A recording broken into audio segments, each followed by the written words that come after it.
I'm 22, and thought my life was finally falling into place.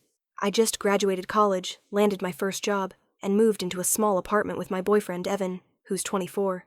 We'd been together for almost 3 years, and even though things weren't always perfect, I really believed we were building something real.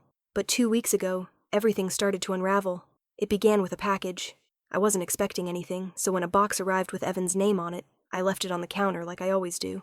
Later that night, he came home, saw the box, and his whole face went pale. He grabbed it so fast I didn't even get a chance to read the return label. He brushed it off, saying it was work stuff, but the way he clutched it to his chest like a secret told me otherwise. The next day, I noticed he'd hidden the box in the back of our closet. That was weird enough, but what really got me was the smell. When I grabbed my jacket, I caught a faint whiff of perfume I didn't recognize. Not mine, not his mom's. Nothing I could place. And I swear it was coming from that box. Since then, Evan's been different, distracted, jumping whenever his phone buzzes, spending long hours in the bathroom with the door locked, and when I asked if he was stressed, he just said he was tired and shut me out. I tried to convince myself I was overthinking, but then, 3 nights ago, I woke up around 2 a.m. and found him gone. His car was still outside, so I thought maybe he'd gone for a walk, but when I looked around, the box was missing from the closet. That was the moment my stomach dropped. I don't know what's going on, but I have a feeling this box is the key, and I'm not sure I'm ready to find out what's inside. The morning after I realized the box was missing, Evan acted completely normal. Too normal. He made coffee, asked about my day, kissed me on the forehead like he always does before work. If I hadn't checked the closet in the middle of the night, I would have thought nothing was wrong. But I couldn't stop thinking about it. I spent the whole day at my job pretending to focus while replaying everything in my head. The box, the perfume, his sudden late-night disappearance. My gut told me something was off. That night, I casually checked the closet again. The box was back. Same exact spot, like it had never moved. But this time, the corner of the tape was slightly peeled up, like he had opened it and closed it in a hurry. I stood there staring at it for a full minute, debating whether to open it. I knew I'd be crossing a line. I also knew that if I found nothing, I'd feel like the worst girlfriend ever. But the perfume smell was stronger than before, almost cloying. I couldn't walk away. So, I pulled the box out. My hands were shaking so bad I thought I'd drop it. I lifted the flap just enough to peek inside. What I saw didn't make sense. Inside were women's clothes. Not new, not in packaging, used, folded neatly but clearly worn. A dress, a blouse, even lingerie. I froze, staring at the lace tangled at the bottom. None of it was mine. I shoved everything back in, taped the box as best I could, and put it right back where I found it. Then I sat on the edge of the bed, trying to breathe. My first thought was cheating, obviously. But whose clothes were those? And why were they mailed to him, not left behind by someone sneaking around? The box wasn't just a secret, it was evidence. Evidence of something I didn't understand yet, and I was terrified to find out. After finding the clothes, I couldn't sleep. I lay there all night pretending to be asleep when Evan came to bed. He slid under the covers without saying a word, like nothing was wrong. I could feel my heart pounding so hard I thought he'd hear it. The next morning, I decided to test him. I asked what he wanted for dinner, something casual, and he immediately got defensive. He snapped that he wasn't sure if he'd even be home because work was crazy right now. He'd never reacted that way to a simple question before. That's when I noticed something else. He wasn't wearing his wedding band. We're not married, but we'd bought matching rings last year, just a symbol of commitment. He used to never take it off, not even in the shower, and now, suddenly, it was gone. I didn't say anything, but the pit in my stomach grew. That night, he came home late, carrying his jacket like he'd just run through a storm, even though the weather was clear.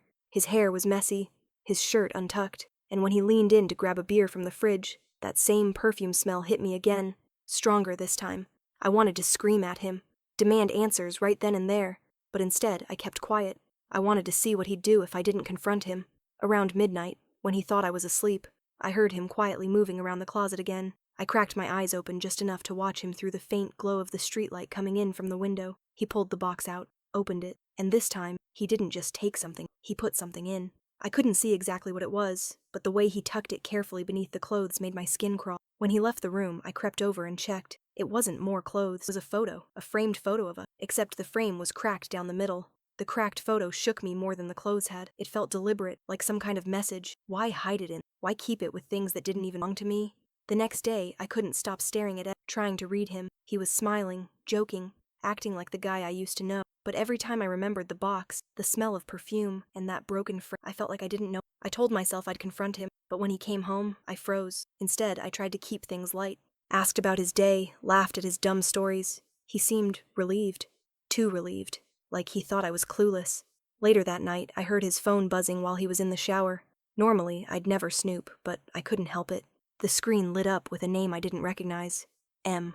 No last name, just an initial. 3 new messages. Did you get it? I hope it smells like me. Send me a picture if you can. I felt my chest cave in.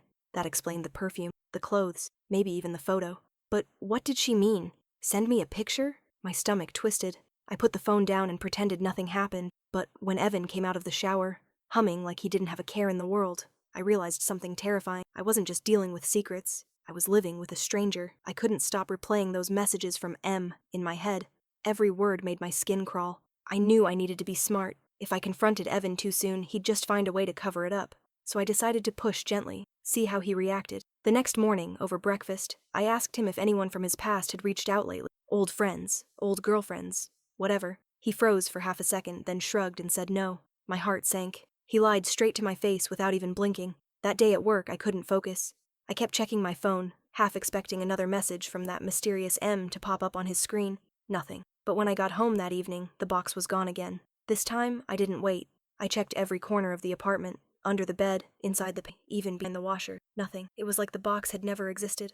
Evan came home late, carrying takeout like he was trying to distract me. He was overly sweet, insisting we eat on the couch, watching one of my favorite shows. But when I leaned in to hug him, I felt something hard in his jacket, something rectangular. When he got up to grab a drink, I slipped my hand inside and pulled it out. It was a small camera, one of those old-school digital ones, not his phone. My heart nearly stopped when I turned it on and saw the screen light up. There were dozens of photos. I scrolled through them as fast as I could. Most were blurry shots of the clothes from the box, laid out on our bed. But then I froze on the last picture. It wasn't clothes. It was me, sleeping. Seeing myself on that camera, asleep and completely unaware, made my stomach flip. My hands shook so badly I nearly dropped it. I deleted nothing, just shoved it back in his jacket before he returned. My heart was racing, but I forced myself to sit there, eating noodles like everything was fine. That night, I barely slept.